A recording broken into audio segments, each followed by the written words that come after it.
हमारे देश में रामायण का महत्व बहुत ज़्यादा है, जबकि कबीर मूल बीजक ग्रंथ का महत्व नहीं समझने की कोशिश कर रहे।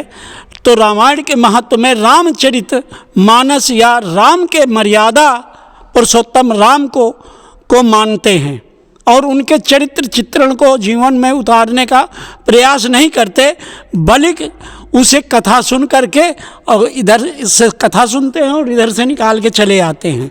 तो उनके जीवन के चरित्र का, एक भाई ने अपने भाई के लिए राजपाट त्याग के वन चला गया और एक भाई ने ज़मीन में समाधि गड्ढा खोद के समाधि में बैठ जाए और अपने भाई के आने का इंतज़ार कर रहे हैं कि जब तक भाई नहीं आएंगे तब तक मैं इस गद्दी पर नहीं बैठूंगा, ये मेरे भाई का अधिकार है।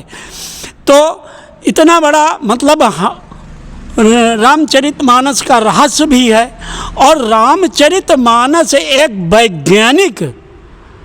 वैज्ञानिक रहस्यपूर्ण ग्रंथ है जिसे हम समझने की कोशिश नहीं करते, सिर्फ उसे कथा कहानी स्टोरी के रूप में सुन करके और हंस के आनंद लेकर के चले आते हैं। जब तक कथा सुनते हैं तब तक आनंदित रहते हैं, कथा सुनने के बाद अपने नून तेल लकड़ी और बाल बच्चों के मोह जाल में उस पर कोई मंथन नहीं करते। राम क्या है, अब मैं वैज्ञानिक दृष्टिकोण में रामचरितमानस को ला रहा हूँ कि मैं ही राम हूँ, मैं ही रावण हूँ, मैं ही राम हूँ, मैं ही रावण हूँ। मेरे 10 शीश जो हैं, रावण के 10 शीश मेरे ही अंदर हैं। काम क्रोध लोभ मोह अहंकार रूप रस गंध शब्द स्पर्श, जिन्हें राम एक बाण में मारता है, 30 बाण मारते हैं और वो मर जाता है। लेकिन वो मेरा राम जो मेरे अंदर रमा हुआ राम है, वो 30 बाण मारता है और रावण मर जाता है, लेकिन वो रावण फिर पुनः जीवित हो जाते हैं और मैं अपने राम को, जो मेरे अंदर रमा हुआ राम है, उसे मैं भूल जाता हूँ। तो मैं अपनी विषय वासनाओं के जाल में फंसा हुआ रावण हूँ, मैं राम नहीं बन पा रहा हूँ। और हर साल मैं लंका दहन में रावण का वध करता हूँ, रावण जलाता हूँ, लेकिन अपने अंतर रूपी रावण को मैं नहीं जला पाता। इसलिए वैज्ञानिक दृष्टिकोण में मेरे ही अंदर राम भी छुपा हुआ है जिसे मैं जानना नहीं चाहता, और मेरे ही अंदर रावण रूपी ब्रह्म राक्षस या शैतान भी छुपा हुआ है जिसे मैं उसे खोजना नहीं चाहता, बल्कि उसी में विलिप्त यानी आसक्त हो करके उसमें सुख की तलाश करता हूँ। तो मैं जो है रामायण को इस गहराई से लेता हूँ।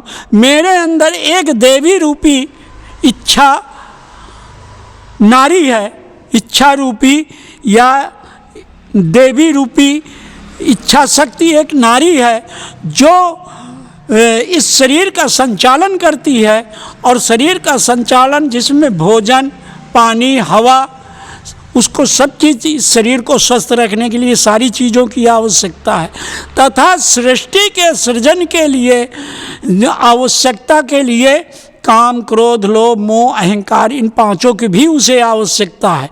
लेकिन इसका हम सदुपयोग ना करके, उस देवी की बात ना मान करके, हम इसका सदुपयोग न करके दुरुपयोग करते हैं, तो ही हम भ्रष्ट हो जाते हैं, हमारी सोच गंदी हो जाती है। तो हम अपने देवी रूपी देवी पूज पद कमल तुम्हारे, सुर नर मुनि सब हो ही सुखारे।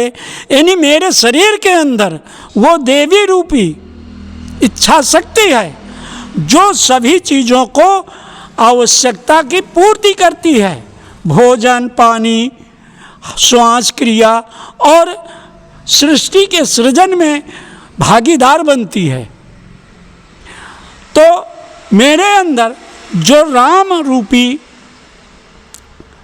राम रमा हुआ है, उसे भी मैं जानने की कोशिश नहीं करता और अपनी इच्छा रूपी देवी को नहीं जानने की कोशिश करता। चूँकि वो कहती है कि सृष्टि का सृजन मेरा दायित्व है, मेरा धर्म है, परंतु सृष्टि के साथ दुरुपयोग करना अधर्म होता है। तो अगर मेरे साथ बलात्कार किया जाए, देवी कहती है कि मेरे साथ बलात्कार किया जाए तो मेरे साथ अधर्म हो रहा है, और यदि मेरा सदुपयोग किया जाए तो वो धर्म के साथ जुड़ता है और धर्म के साथ जुड़ करके सृष्टि के सृजन में सहयोगी बनता है। ये रामचरितमानस के विश्लेषण हैं। चूँकि बिना गुरुत्वाकर्षण के, 5 तत्वों के गुरुत्वाकर्षण से ये संपूर्ण सृष्टि का सृजन हुआ है। जब मैं नहीं था, जब मेरे पास ये शरीर नहीं था, तब मैंने अपने माता और पिता को माँ की तरफ और माँ को पिता की तरफ आकर्षित कराया, और उस गुरुत्वाकर्षण में, 5 तत्वों के गुरुत्वाकर्षण में उन्हें सहवास का आनंद देने का मैंने वचनबद्ध किया कि मैं तुम्हें सुखी बनाऊंगा। लेकिन जब वो 5 यानी सहवास के आनंद में लिप्त हुए, और सहवास के आनंद में लिप्त होने के बाद 10 महीने मुझे मेरी माँ ने इस शरीर को गर्भ में रखा। शरीर में गर्भ में रखने के बाद जब 10 महीने बाद इस शरीर का जन्म हुआ, तब यह भी 5 तत्वों के गुरुत्वाकर्षण का खेल था, जिसे मैंने अभी अवगत कराया। और जब यह शरीर का जन्म हुआ, तब कोई आती है, इस शरीर को नहला धुला के मुंह में उंगली डाल के सारा कचरा निकाल करके साफ करती है, साबुन से नहलाती धुलाती है, और मुझ में जीवन दान देने के लिए फूंक मारती है। तब मैं उस फूंक के साथ इस शरीर को धारण करता हूँ और इस शरीर में मैं रमा हो जाता हूँ। अर्थात मैं किसी स्त्री या पुरुष के द्वारा जन्म नहीं लेता। जन्म तो केवल स्त्री और पुरुष के गुरुत्वाकर्षण से सिर्फ सृष्टि का या इस शरीर का सृजन हुआ है। मैं तो केवल इस शरीर को धारण किया हूँ। जब यह शरीर जर्जर हो जाएगा तब मैं इस शरीर को त्याग दूंगा और यह शरीर लोग दाह संस्कार या समाधिस्थ कर देंगे। इन्हीं शब्दों के साथ मैं अपनी वाणी को विराम देता हूँ। यह रामायण की चर्चा थी।